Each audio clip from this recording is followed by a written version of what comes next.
Olá pessoal, nessa videoaula vamos falar sobre aspectos financeiros da gestão do serviço de limpeza urbana. O decreto número 10.936 de 2022 estabelece que a sustentabilidade econômico-financeira dos serviços de limpeza urbana será assegurada por meio de instrumento de remuneração com cobrança dos usuários, garantida a recuperação dos custos decorrentes da prestação dos serviços.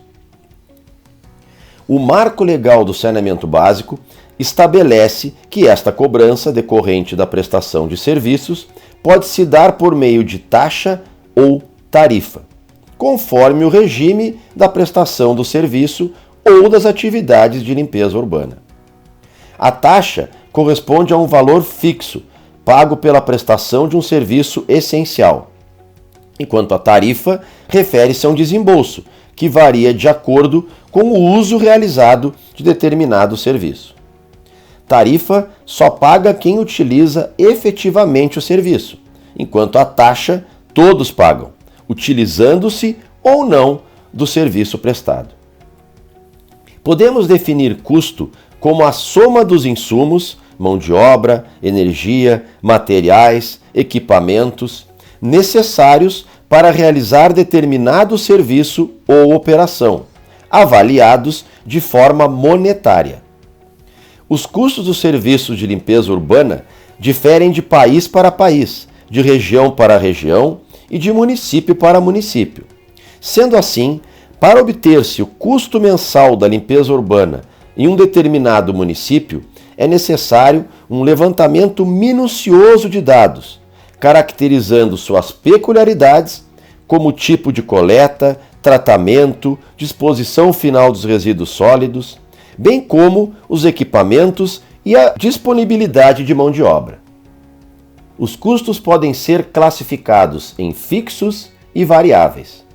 Os custos fixos englobam as despesas que, na prática, não variam com o nível de atividade exercido ou com o grau de utilização dos equipamentos.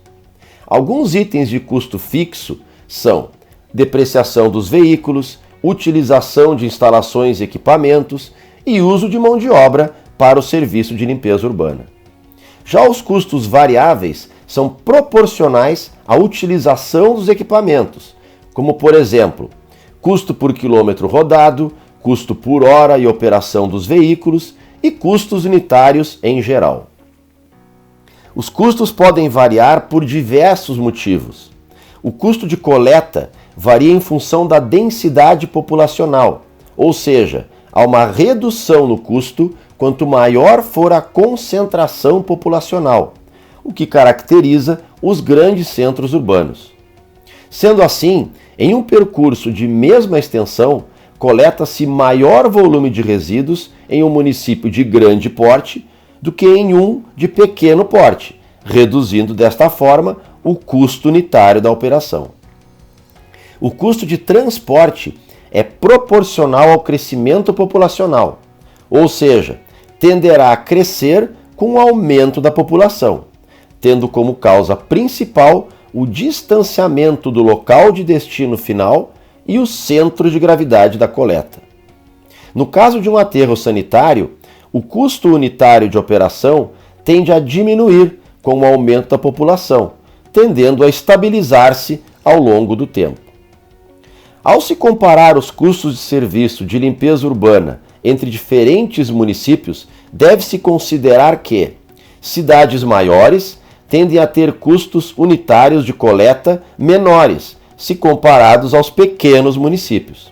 Cidades de mesmo porte podem ter custos diferentes em função de variações significativas em alguns parâmetros, como densidade populacional, condições das vias, entre outros. E o custo a ser comparado não necessariamente representa a qualidade necessária para a execução de um determinado serviço. Muito bem, pessoal. Aqui finalizamos nossa videoaula sobre aspectos financeiros da gestão do serviço de limpeza urbana. Saudações à distância e até a próxima!